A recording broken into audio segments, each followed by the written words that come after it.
Hi, this is our family project video for SPED 425.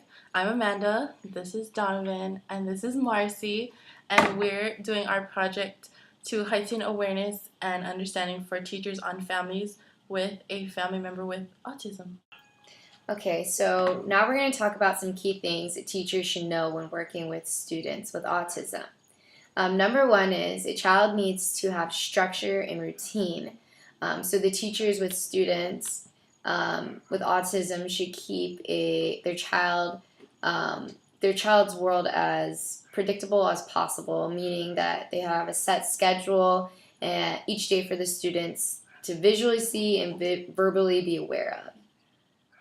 And that I agree, Marcy. When I talked with a parent whose child has autism, she said that one thing that is very important to her son is structure and procedures in the classroom. And that was very important to him. If anything changed, he was not good with, spontaneous changes and whatnot. So he really needed a structured environment. Yeah, and it's important to keep in mind as teachers about this structure and having it so available for our students to see each day. So the beginning of the day, morning business, going into either language arts, math, and then recess, and then whatever other subjects that they might be going into throughout the day. So it's good to have for our students, especially students with autism. All right, so the second key thing to remember as a teacher when working with a child with autism is to notify the parents of any sort of changes in the classroom or routine as far as in advance as possible. So this will allow preparation and collaboration to take place between the parent and the teacher to make sure that the student is prepared as possible. This is also a really good way so that your parents are aware of what's going on in your classroom and they can prep their kids for the day and what's going to happen. And this can happen as far as preparing for field trips, letting the parents know in advance so they can prepare their child in any way possible, or just any kind of differences in the structure of the routine of the day or schedule. Okay, so for our third key thing to remember as a teacher when working with a child with autism, we'd like teachers to use teaching strategies intended for children with autism to help them learn better and be more successful learners. It'll also help us as teachers to make the child easier to work with when using these strategies and incorporating them into our classroom. So, as an educator, it's your responsibility to look up certain activities and lessons specific to students with severe disabilities, such as autism. One great resource that I found was the NEA website, and they have a section on the autism spectrum disorder and different activities and lessons that you can use. I used some of those lessons in my field placement this past SPED placement and found great results. I also communicated with other professionals that I was working with, and they were a great resource. Yeah, so it's also really important to take these strategies and incorporate them into our instructions when making lesson plans for our students so that we are really benefiting our students and coming up with the best strategies possible to make them the most successful learners they can be. Another key thing to teachers should take into consideration when working with students with autism is viewing the child as an individual and not as a diagnosis. So they should really be aware and receptive to the things that make the child unique and special. Teachers should get to know their students and find out things that they really enjoy doing. It's good to get to know your students because you can know their likes, their dislikes, what their strengths are, their weaknesses. You can use what you know about their likes to reinforce what they're doing or take it away when they're not doing well. Um, a lot of kids like iPads. A lot of kids like, I know that some kids like gummy snacks. Um, so all kids are different, and it's definitely good to get to know them. And like their triggers too.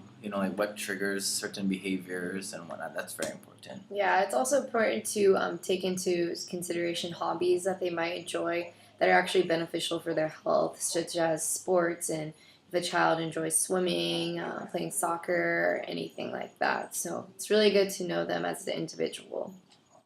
The last key aspect for teachers to take into consideration when teaching students with autism is keeping the lines of communication open between home and school. So all of these adults involved in that child's life need to work together for the success of the child. And that's a perfect segue into our next section, which is developing and the importance of family and professional relationships. Awesome. So our next segment is on the development and importance of building the family and professional partnerships.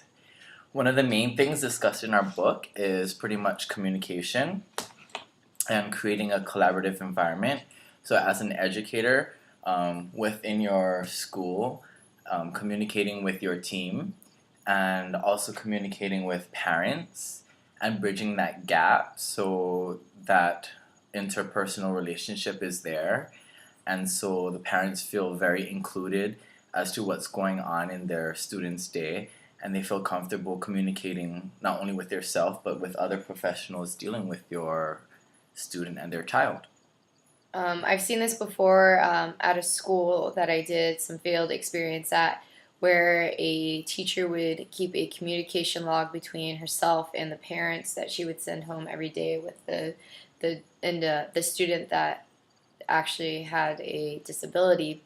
And so she would write messages in the log with the student to take home every day, which I thought was a great way of keeping communication open and often. Yeah, and one of my field experiences, my mentor teacher would also keep communication logs for all her students, and it was really great because you could see that not only were they communicating with the parents and the teacher, but it was a great way to build the relationship between them, so the parents would be more open to communicate more about what's going on at home, and vice versa. And one thing, you want to be sincere and empathetic, because from day one, these parents have been told pretty much nothing but negative news and bad news.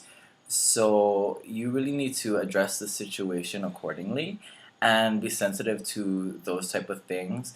Also, cultural and disability sensitivity. You want to be careful of your wording, even nonverbal forms of communication like posture, proximity, gestures, facial expressions, and just really show that you really care for helping their child.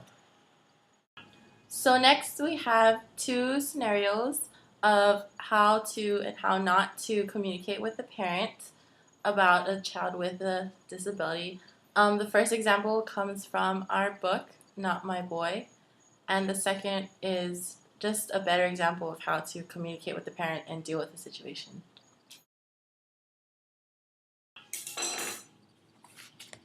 We've talked, and your son is unteachable. We're saying that RJ, there's something going on with him, and we're not capable of teaching a special needs child here.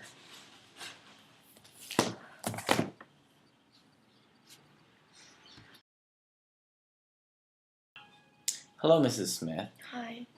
As you know, we've gathered here today to talk about your son and his performance in school. We noticed that he's been struggling in school in certain areas, and we understand that he has special needs. Here in my folder, I have a couple of resources that we can look into and possibly helping him along in his academic journey here. That would be awesome. We're definitely willing to work with you and your son to help him along in our program. And, we're here, and you can communicate, and we can work together for his well-being. Thank you. That means so much. Mm-hmm. In conclusion of our presentation, these are some things that you have to take into consideration as a teacher and educational professional when working with children and families of children with autism. We should be prepared, knowledgeable, and pretty much aware of anything that could happen when working with these students and their families. And that is the conclusion of our presentation. Bye!